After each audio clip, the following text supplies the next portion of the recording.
오늘 본문은 여러분 포도원의 노래라고 우리가 잘 알고 있는 이에 하나님께서 그 백성들을 얼마나 사랑하셨는지, 그리고 그 백성들을 얼마나 정성껏 돌보셨는지 그것을 우리에게 말해주고 있죠. 하나님이 바라는 기대가 있으셨습니다. 그런데 그 기대에 맞게 그 열매가 맺혔는가, 오늘 본문을 우리가 함께 살펴보면서 우리에게는 어떤 열매를 맺고 있는지 우리가 함께 상고해 보는 그런 시간, 그리고 다시 자신의 그 믿음을 깨닫는 돌아보는 은혜가 있기를 간절히 소망합니다. 여러분, 오늘 1절 말씀을 보면요, 나는 내가 사랑하는 자를 위하여 노래하되 내가 사랑하는 자의 포도원을 노래하리라. 이 부분을 읽다 보면 아가서에서 정말 그 사랑하는 여인을 위하여 자신이 그 낭만적인 노래를 하는 것 같습니다. 그런데 여기까지예요. 그 다음의 내용을 보면 기대했던 것과 다른 내용으로 흘러가는 걸 보게 되죠. 어떻게 말합니까?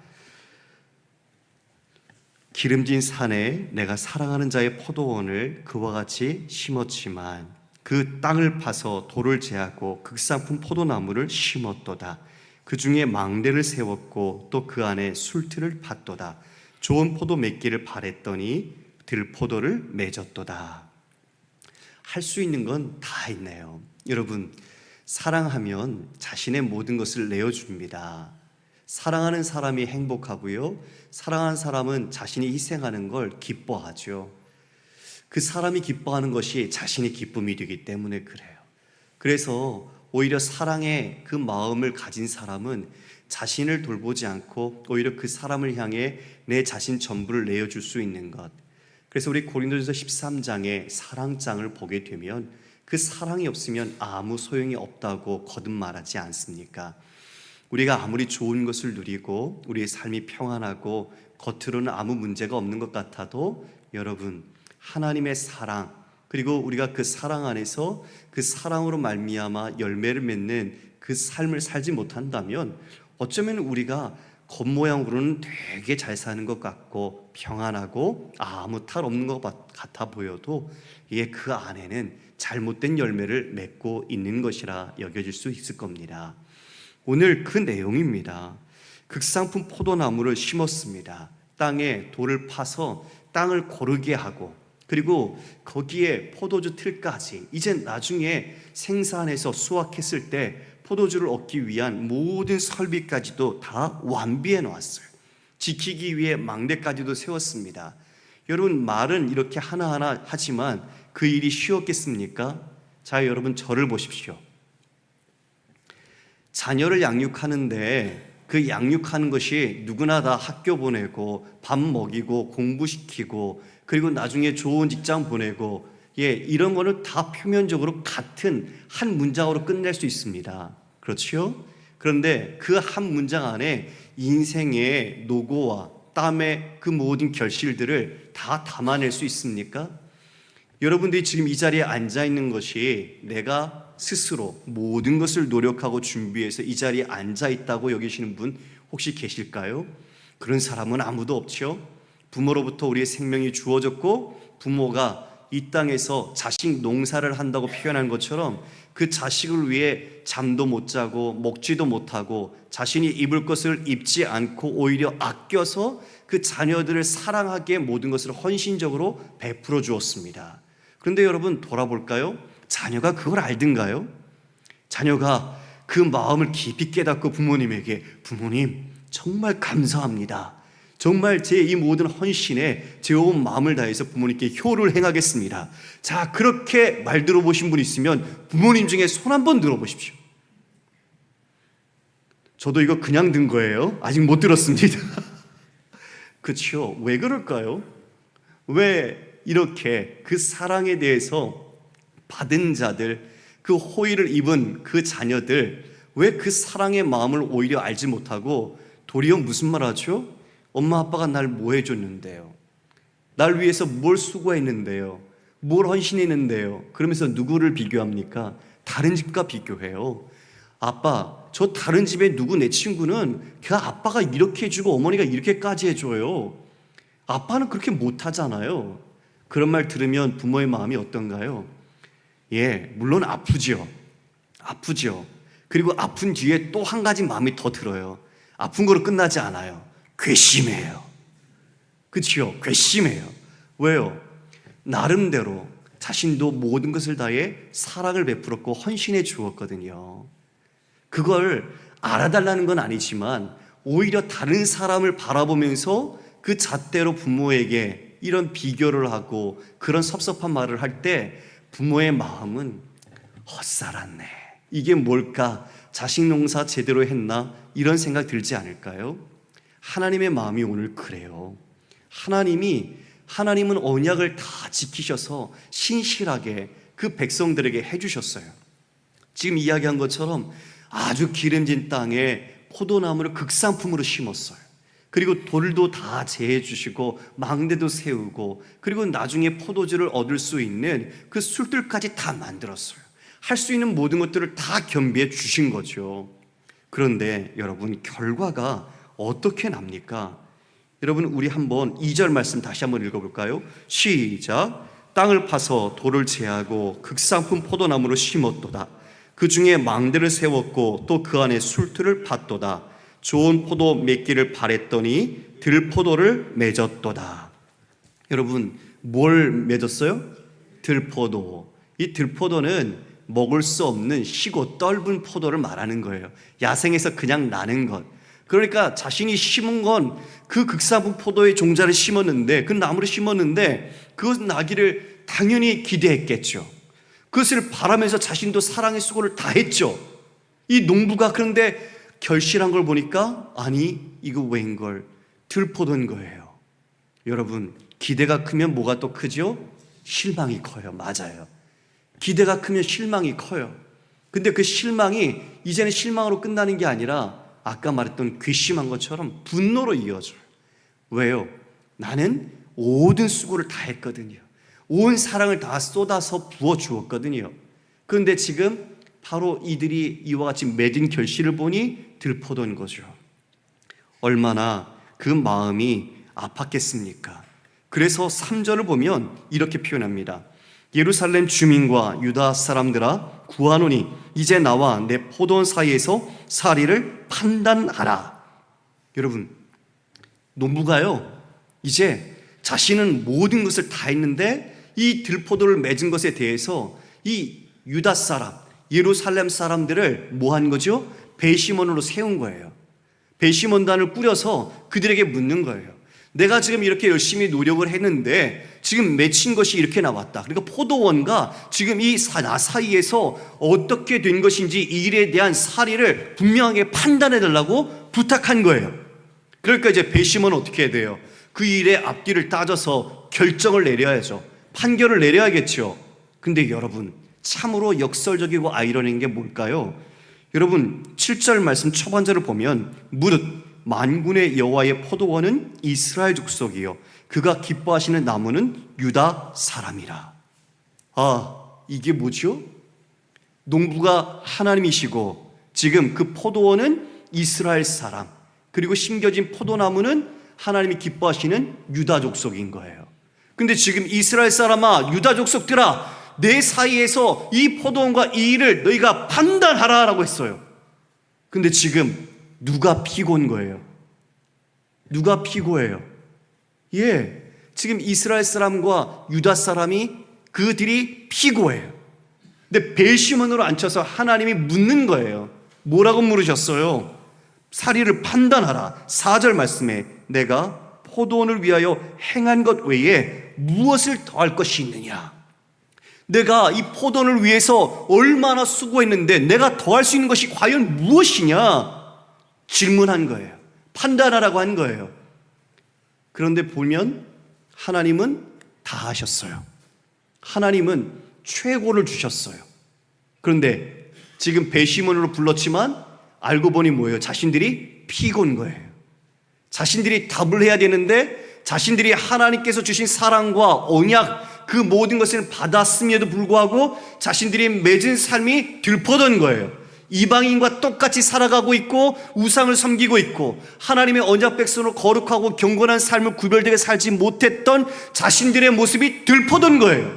그러니까 사리를 판단하라고 했는데 말할 수 있을까요? 아무나 못하는 거죠. 유구무원, 침묵만이 흐르는 겁니다. 그런데 여러분, 그 침묵은 곧 무엇을 말할까요? 자신들에 대한, 죄에 대한 인정이죠. 죄의 짐, 자신들의 죄책감, 이것을 표현하지 못하는 것이 바로 침묵이 상징하는 거예요. 아무 말을 하지 못해요. 맞으니까요.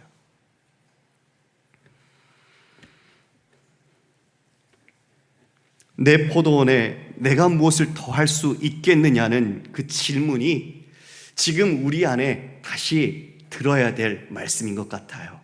사랑하는 여러분, 우리가 조금 전에 이야기한 것처럼 자녀들이 부모의 마음 모르고 오히려 다른 사람을 기준으로 삼아서 비교하면서 어머니 아버지가 내게 뭘 더해주셨는데요, 남의 집에는 이 더 좋은 것도 받고 그 친구는 그것도 갖고 있어요, 이렇게 이야기하는 것처럼 우리가 하나님의 사랑을 받았지만 하나님의 사랑에 대한 은혜와 그 마음을 알지 못한 채 여전히 우리가 하나님 앞에, 하나님, 저 친구는 저것도 있어요, 그리고 우리 회사 사람 저 사람은 저렇게 됐어요, 왜 나는 그렇게 안 해주세요, 왜 나는 그렇게 도와주지 않으세요 하면서 원망하고 불평한다면 그건 똑같은 모습 아닐까요? 우리가 철없는 것처럼 어쩌면 하나님 아버지의 내가 무엇을 더 할 수 있겠느냐라는 그 질문 앞에 우리 자신이 받은 하나님으로부터의 크신 사랑과 은혜를 생각해 보아야 할 것입니다. 부족함이 없죠. 오늘 우리 강사 집사님이 얘기해 준 것처럼 예수 믿은 사람은 어때요? 얼굴이 웃어야 돼요. 빵긋빵긋. 예, 우리는 모든 것을 이미 가진 자잖아요. 하나님께서 우리의 아버지가 되셔서 우리는 그 안에서 자유하고 모든 것을 누릴 수 있잖아요. 그런데 수많은 은혜를 받았지만 우리는 자꾸 다른 사람을 보는 거예요. 하나님을 보지 못하고. 하나님, 저 김 부장 보세요. 요번에 승진했어요. 나 똑같이 했는데 왜 저 사람은 승진하고 저 사람은 요번에 스톡옵션도 받았어요? 어떻게 저렇게 잘 나갈까요? 나는 뭐예요?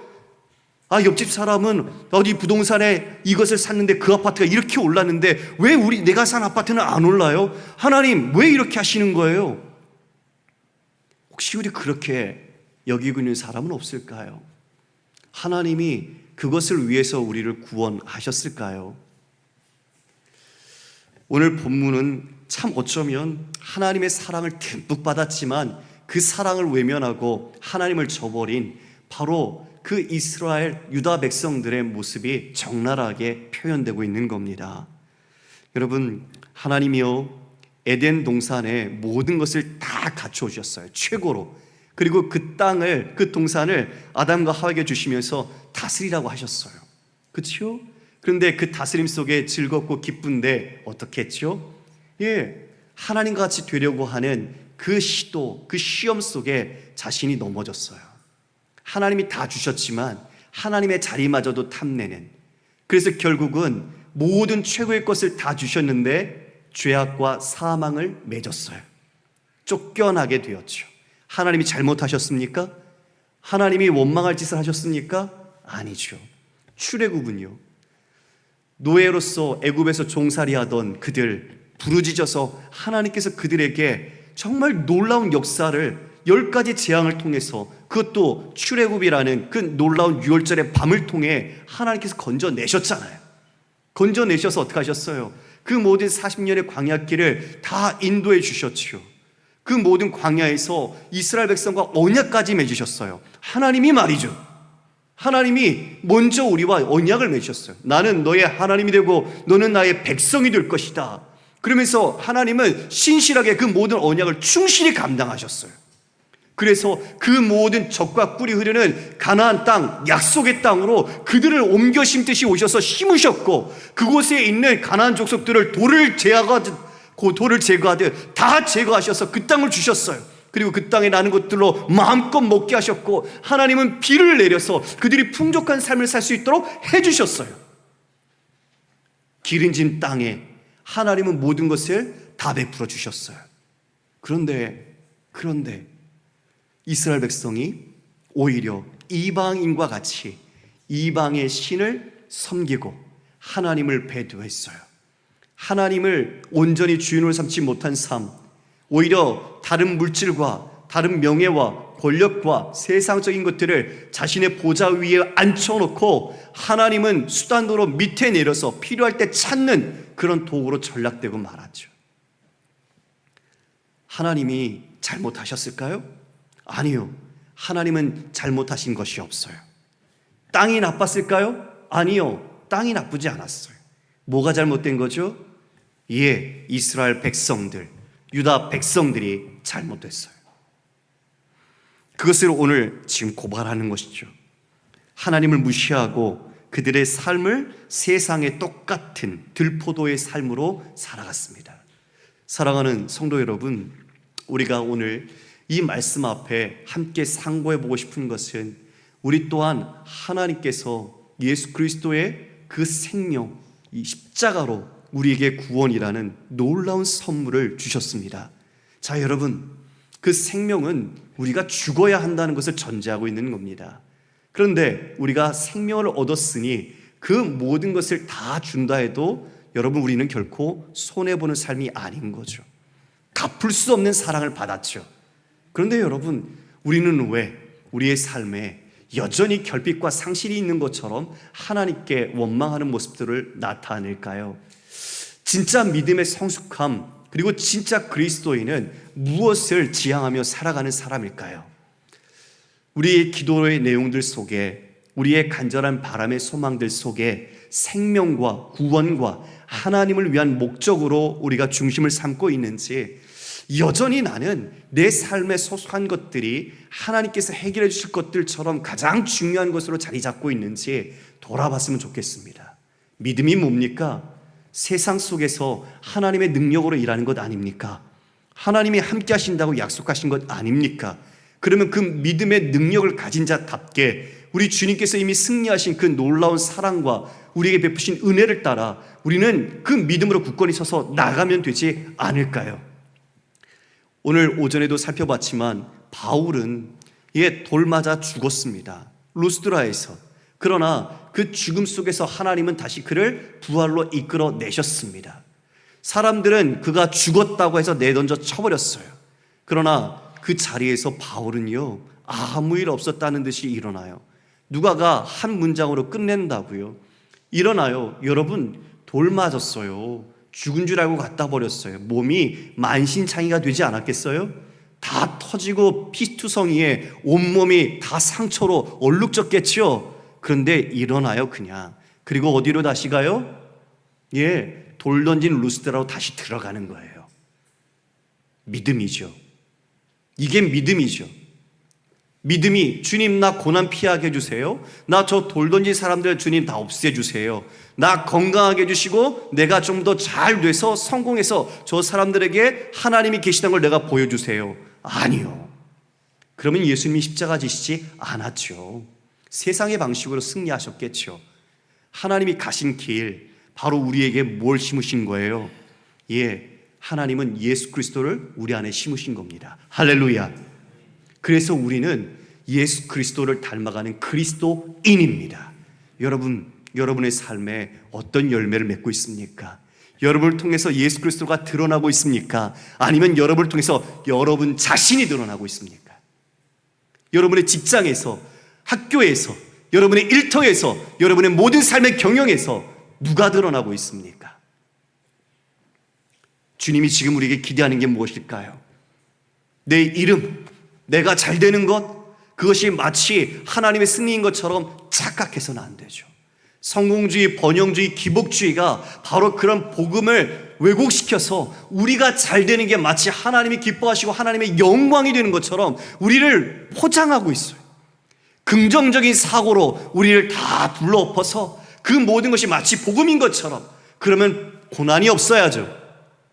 여러분, 우리는 다시 우리 안에 심겨지신 주님의 마음, 그리고 예수 그리스도가 어떤 분인지 분명히 깨달아야 합니다.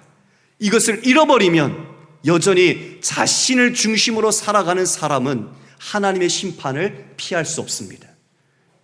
이 안에는 교인도 있고요, 그리고 제자도 있고요, 우리 함께 모두가 성도지만 아직 자신을 헌신하지 못하는 사람들도 있어요.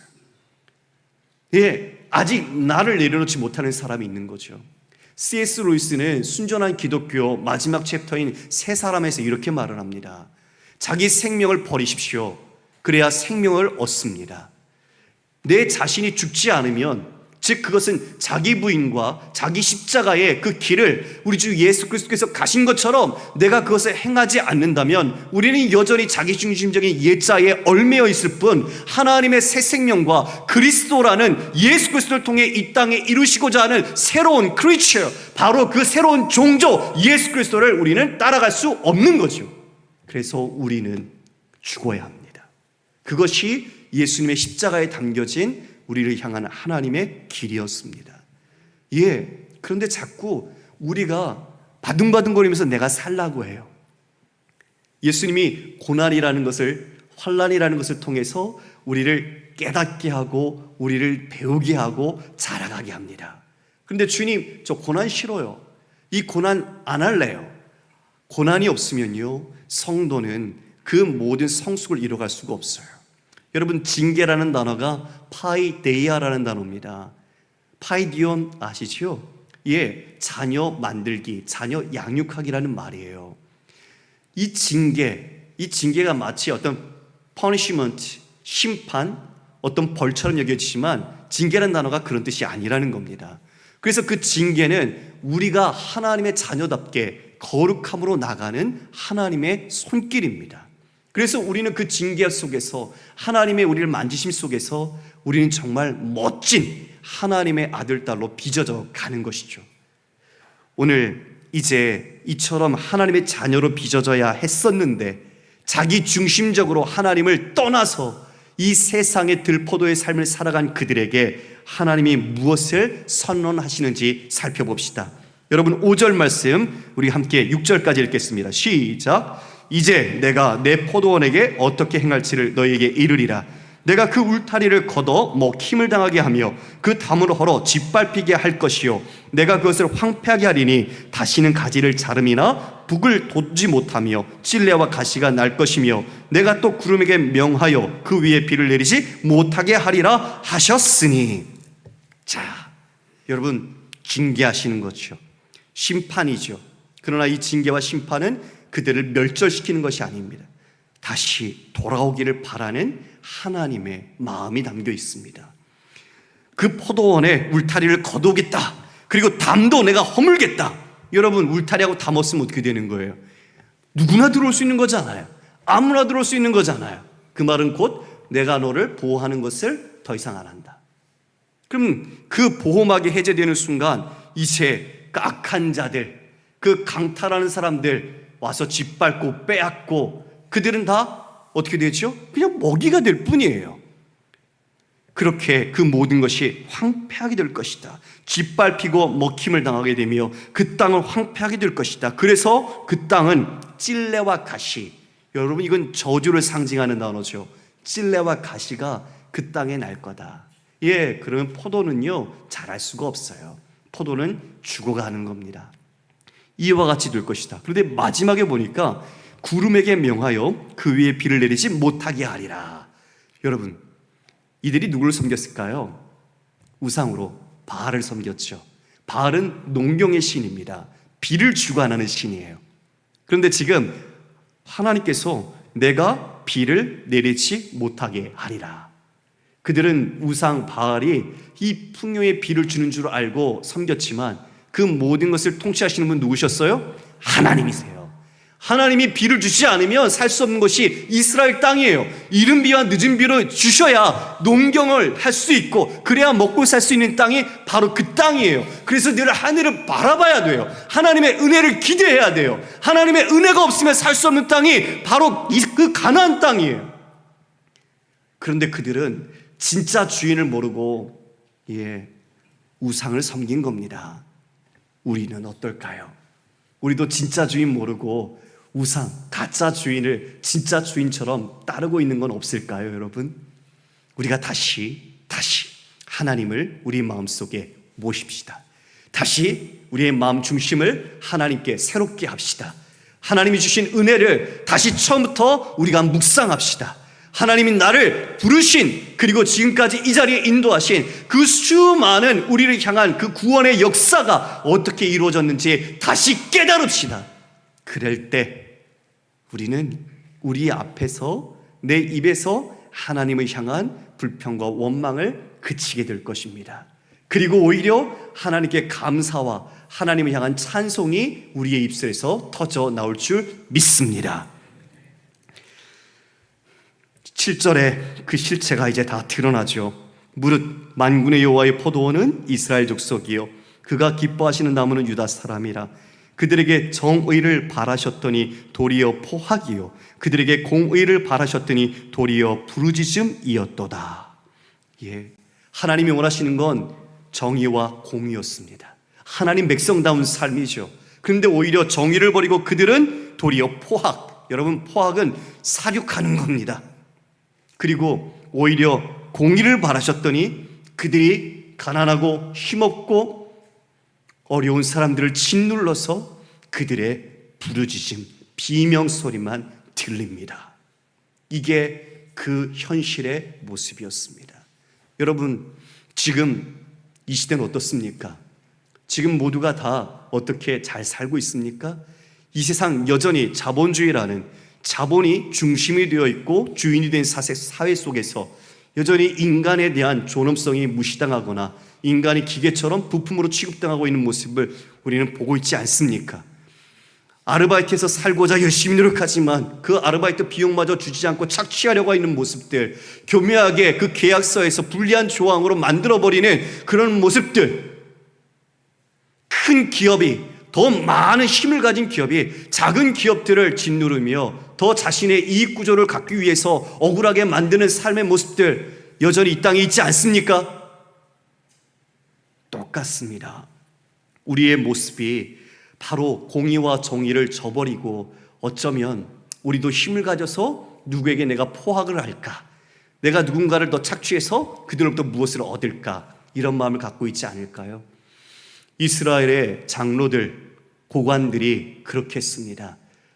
가난한 자들의 포도원을 뺏었고 그들의 물건을 약탈하여 자기 집에 가져다 두었습니다. 그리고 심지어는 그들의 얼굴을 맷돌짓 하듯 갈아버렸습니다. 짓눌러버린 거죠. 짓밟아버린 것이죠. 그리고 오히려 또한 그 시온의 딸들은 사치와 방종에 빠져 있었습니다. 여러분, 우리가 읽은 6절, 7절에 언어 유희라고 하죠. 워드플레이가 있어요. 라임을 맞추어서 이 노래를 부른 건데요, 원어에는 보이지만 번역에는 그게 담겨있지 않아요. 여러분, 정의라는 단어가 미시파트라는 말입니다. 미시파트. 그런데 정의를 바랬는데 포학이 나왔어요. 포학을 열매 맺은 거예요. 포학이 미스파흐입니다. 미스파흐. 그리고 공의가 체다카입니다. 그런데 부르짖음이 차아카입니다. 그러니까 운율, 라임에 맞추어서 지금 노래를 하는데 그 노래가 슬픈 탄식인 거예요. 기쁜 노래로, 사랑의 노래로 시작하는 것 같은데 마지막을 보니 아픔의 탄식과 한탄이에요. 하나님의 공의를 바랬는데 오히려 포악이고 이 모든 정의가 무너진 사회 속에서 그 사람들이 짓밟혀 부르짖는 비명만이 들리고 있는 거죠. 지금도 이 사회가 그렇게 가고 있는 듯 합니다. 정의가 실현되지 않고요, 공의가 집행되지 않고 있어요. 힘을 가진 자들은 자신의 모든 잘못들을 은폐하고 오히려 가난하고 힘없는 자들을 더 유린하는 이 세상의 모습을 우리는 보게 됩니다. 하나님께서 아브라함을 부르셨을 때 그 큰 민족을 이루는 것보다 그 큰 민족을 이루어 무엇을 하시려는지 그 목적을 갖고 부르셨어요. 그것을 창세기 18장 19절에 이렇게 말씀하십니다. 같이 읽겠습니다. 시작. 내가 그로 그 자식과 권속에게 명하여 여호와의 도를 지켜 의와 공도를 행하게 하려고 그를 택하였나니 이는 나 여호와가 아브라함에게 대하여 말한 일을 이루려 함이니라. 수많은 자손들을 만들어서 큰 민족을 이루고자 하는 목적은 단지 그 이름이 널리 퍼지는 것이 아니라 여호와를 따라서 그 의와 공도를 지켜 행하기 위함이었습니다. 바로 하나님의 뜻, 하나님의 마음, 하나님께서 우리에게 주신 그 말씀을 따라 살도록 이 땅에 수많은 하나님의 백성들을 만들고 그 나라를 이루어가고자 했던 것이죠.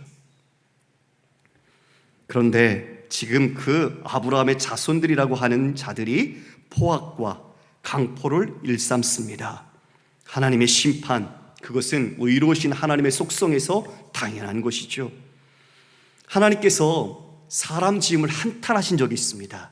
그게 언제일까요? 창세기 6장 5절 6절 말씀입니다. 여호와께서 사람의 죄악이 세상에 가득함과 그의 마음으로 생각하는 모든 계획이 항상 악할 뿐임을 보시고 땅 위에 사람 지으셨음을 한탄하사 마음에 근심하시고. 하나님은 최고의 것으로 사랑을 주어서 그들을 창조하시고 다 맡기셨는데 그들이 자신들이 들포도와 같은 죄악과 사망을 맺으면서 자신들이 이 땅에 모두가 다 죄악으로 가득하게 만든 거죠. 아예 생각하는 것 자체부터가 항상 악한 것을 보셨습니다. 하나님이 한탄하시는 거죠. 마음에 근심했다. 이것은 인간적인 표현이죠. 수사적 표현이죠. 이처럼 하나님이 그 마음의 아픔을 아시고 노아의 홍수 심판으로 그들을 멸하셨습니다. 그러나 완전히 멸절하신 것이 아니라 노아를 통해 하나님은 새로운 은혜의 백성들을 준비하셨죠. 지금도 마찬가지입니다.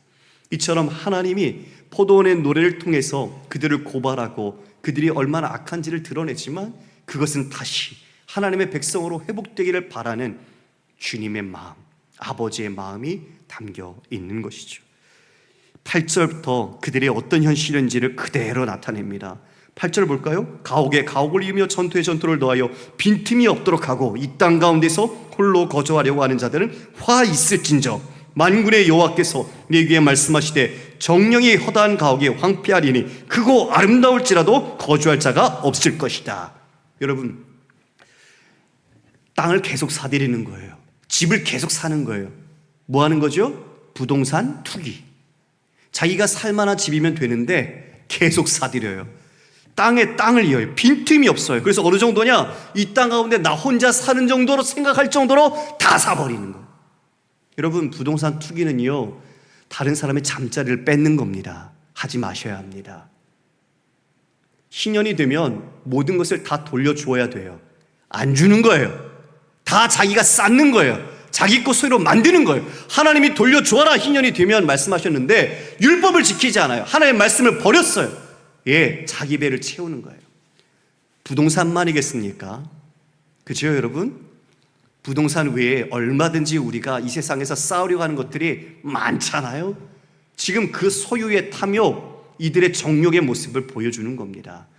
하나님께서 정령이 허다한 가옥이 황폐할 것이다. 아무리 크고 아름다울지라도 거주할 자가 없게 하겠다. 예, 하나님께서 그렇게 만드시겠다고 말씀하십니다. 또 10절을 보니까 열을 가리 포도원에 겨우 포도주 한 바트가 나겠고 한 호멜의 종자를 뿌려도 간신히 한 에바가 나리라 하시도다. 여러분, 열을 가리면 2,000평 되는 땅이에요. 그런데 2,000평이나 되는 그 포도원에 겨우 포도주 한 바트 22리터, 2,000평이면 축구장 6개가 넘거든요. 그런데 그 땅에 22리터 요 정도 걷는다는 거예요. 그리고 더 나가서 한 호멜의 종자를 뿌려도 간신히 한 에바가 나리라. 한 호멜은 10에바입니다. 그러니까 지금 10에바를 이렇게 뿌렸는데도 거두는 건 뭐예요? 10분의 1을 거두는 거예요. 여러분, 하나님께서 지키지 아니하시면, 그리고 그 모든 것을 주께서 세우지 않으면 아무리 지키고 세우려고 해도 모든 게 허사입니다. 여호와를 경외하는 자마다, 그의 길을 따르는 자마다 그가 행한 대로 수고한 대로 먹을 것이다. 할렐루야. 하나님이 해주시는 거예요. 그들이 자신이 하는 줄 알았어요. 하나님이 도우시지 않으니, 하나님이 비를 내리지 않으니 그 모든 것이 황폐화되고 소출이 적어지는 것이죠. 11절 12절은 술에 관한 것입니다. 아침에 일찍 일어나 독주를 마시며 밤이 깊도록 포도주에 취하는 자들은 화 있을진저 그들이 연애에는 수금과 비파와 소고와 피리와 포도주를 갖추었어도 여호와께서 행하시는 일에 관심을 두지 아니하며 그의 손으로 하신 일을 보지 아니하는도다. 예, 아침부터 탐욕에 방탕에 취해 있어요. 술을 마셔요. 밤 늦게까지 연애 파티를 즐겨요. 그런데 그들이 그 즐김 속에 관심을 갖지 않는 게 있어요. 뭐지요? 하나님의 행하시는 일, 하나님의 손으로 하시는 일에 마음이 없어요. 예, 하나님이 그들을 버린 게 아니에요. 그들이 하나님을 버렸습니다. 그들이 하나님을 잊었습니다. 누리면서도 하나님을 떠난 겁니다. 지금 이것이 그 하나님의 거룩한 백성들이라고 하는 자들이 살고 있던 삶의 현실이었습니다. 사랑하는 성도 여러분, 말씀을 정리합니다. 오늘 이 있을진저라는 이 모습이 우리 시대도 동일하게 있을 수 있음을 우리는 기억해야 합니다. 우리 이 시대를 보십시오. 이제 알코올 중독, 마약 중독, 남녀노소, 그리고 잘 살든 잘 못 살든, 교육을 받았든 배우지 못했든 지금 이 마약이 온 사회에 퍼져 있습니다. 이제는 뉴스에서 마약 먹고 운전해서 사고 났다면 또 그랬네, 이렇게 되고 말았어요. 우리의 아이들까지 그 마약의 그 악한 손길들이 아이들을 노리고 있습니다. 여러분, 이런 모든 중독, 탐욕, 이 모든 것에는 하나님의 심판이 담겨 있다는 것을 기억해야 합니다. 우리는 오늘 이 말씀 속에서 우리를 돌아봤으면 좋겠습니다. 포도원의 노래가 그들만의 노래가 아니라 이 내용을 보니 바로 우리의 노래인 겁니다. 나의 노래인 겁니다. 내가 하나님의 은혜를 사랑하는 자로서 그 모든 하나님의 호의를 받았는데 내가 하나님을 잊어버리고 하나님 일에 관심이 없고 더 많은 것을 쌓고 내 자신의 즐거움과 쾌락을 위해서 살아가고 있는 모습, 하나님의 심판과 하나님을 버리는 모습이죠. 우리 안에 진정한 복음, 예수 그리스도의 구원의 생명을 가진 자로서 우리 모두가 예수 그리스도가 우리 안에 계심을 믿는다면 우리는 그리스도, 바로 나는 포도나무요 너희는 가지라고 말씀하신 하나님께서 기뻐하시는 포도 열매, 극상품의 포도 열매를 맺어야 할 것입니다. 여러분 모두가 다시 한번 오늘 이 포도원의 노래가 나의 노래로 다가와 하나님의 은혜를 묵상하고 내가 맺고 있는 삶의 열매가 무엇인지 돌아보아 하나님께 기쁨의 열매를 맺어드리는 사랑하는 성도가 되시길 주님의 이름으로 축원합니다.